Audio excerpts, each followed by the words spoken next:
Assalamualaikum warahmatullahi wabarakatuh. Perkenalkan, nama saya Nurzara Humaira, NIM 20900120079, jurusan Pendidikan Islam Anak Usia Dini, Fakultas Tarbiyah dan Keguruan, Universitas Islam Negeri Alauddin Makassar. Yang terhormat kepada Bapak Dosen Mata Kuliah Qasas Tarbawiyah, Bapak Dr. Haji Hamzah Harun Al-Rashid LCMA, dan Bapak Dosen Takdir Khair SPDI MPD. Saya membuat video ini untuk mengganti final test mata kuliah Qasas Tarbawiyah. Untuk mempersingkat waktu, saya akan menceritakan kisah sahabat Nabi Sa'ad bin Abi Waqqas. Sa'ad dilahirkan di Mekah 23 tahun sebelum Hijriah. Ia tumbuh dan terdidik di lingkungan Quraisy, bergaul bersama para pemuda Quraisy dan pemimpin-pemimpin Arab. Sejak kecil Sa'ad gemar memanah dan membuat busur panah sendiri. Mengenal Islam sejak lahir adalah sebuah karunia yang besar, karena hidayah yang mahal harganya itu Allah beri tanpa kita meminta. Berbeda bagi mereka yang mengenal Islam di tengah jalannya usia. Keadaan ini tentu lebih sulit, banyak batu sandungan dan pemikiran yang membingungkan. Sa'ad bin Abi Waqqas memeluk Islam saat ia berusia 17 tahun. Ia menyaksikan masa jahiliyah. Abu Bakar As-Siddiq berperan besar mengenalkannya kepada agama tauhid ini. Dan ia adalah orang ketiga yang memeluk Islam dan orang yang pertama melepaskan anak panahnya dari busur di jalan Allah. Sa'ad dikenal orang karena ia adalah paman Rasulullah SAW, dan beliau sangat bangga dengan keberanian dan kekuatan serta ketulusan iman Sa'ad. Nabi bersabda, "Ini adalah pamanku, perlihatkan kepadaku paman kalian." Keislamannya termasuk cepat karena ia mengenal baik pribadi Rasulullah SAW, mengenal kejujuran dan sifat amanah beliau. Ia sudah sering bertemu Rasulullah sebelum beliau diutus menjadi rasul. Rasulullah juga mengenal Sa'ad dengan baik, hobinya berperang dan orangnya pemberani. Sa'ad sangat jago memanah dan selalu berlatih sendiri. Sa'ad adalah seorang pemuda yang sangat patuh dan taat kepada ibunya. Sedemikian dalam sayangnya Sa'ad pada ibunya, sehingga seolah-olah cintanya hanya untuk sang ibu yang telah memeliharanya sejak kecil hingga dewasa dengan penuh kelembutan dan berbagai pengorbanan.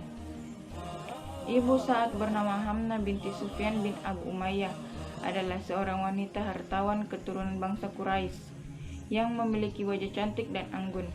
Di samping itu, Hamnah juga seorang wanita yang terkenal cerdik dan memiliki pandangan jauh ke depan. Hamnah sangat setia kepada agama nenek moyangnya, yaitu penyembah berhala. Setelah memeluk Islam, keadaan tidak jauh berbeda dengan sahabat Rasul yang lainnya.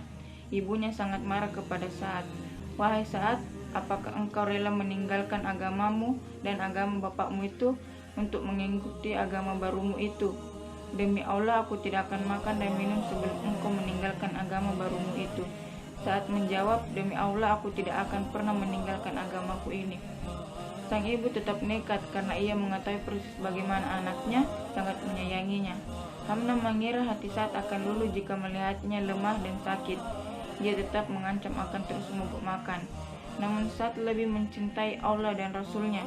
"Wahai ibunda, demi Allah, seandainya engkau memiliki 70 nyawa dan keluar satu persatu, aku tidak akan pernah mau meninggalkan agamaku ini." Ada dua hal yang penting dikenal orang tentang kepahlawannya. Pertama, Sa'ad adalah seorang melepaskan anak panah dan membela agama Allah, dan orang juga yang mula-mula terkena anak panah. Ia hampir selalu menyertai Nabi dalam setiap pertempuran. Kedua, Sa'ad adalah satu-satunya orang yang dijamin oleh Allah Rasulullah dengan jaminan kedua orang tua beliau. Tidak lama kemudian, sejarah mencatat hari-hari terakhir Sa'ad bin Abi Waqqas adalah ketika ia memasuki usia 80 tahun. Dalam keadaan sakit, Sa'ad berpesan kepada para sahabatnya agar ia dikafani dengan jubah yang digunakannya dalam perang Badar, yaitu perang kemenangan pertama untuk kaum muslimin. Pahlawan perkasa ini menghembuskan nafas yang terakhir pada tahun 55 Hijriah dengan meninggalkan kenangan indah dan nama yang harum. Ia dimakamkan di pemakaman Baqi, makamnya para syuhada. Dalam perang itu, Sa'ad mengenakan kain lusuh yang sampai akhir hayatnya disimpan baik-baik dan begitu ia meninggal digunakan untuk mengkafani jasadnya. Hikmah yang dapat diambil dari kisah Sa'ad bin Abi Waqqas yaitu kita memiliki kepribadian yang baik, berbakti kepada orang tua, lelaki yang memilih untuk memeluk agama Islam, teguh dan berpendirian, keberanian dalam peperangan di jalan Allah. Terima kasih telah mendengarkan kisah Nabi Sa'ad bin Abi Waqqas. Semoga kita dapat mengikuti ketakwaan dan keimanan serta keberanian Sa'ad bin Abi Waqqas. Wassalamualaikum warahmatullahi wabarakatuh.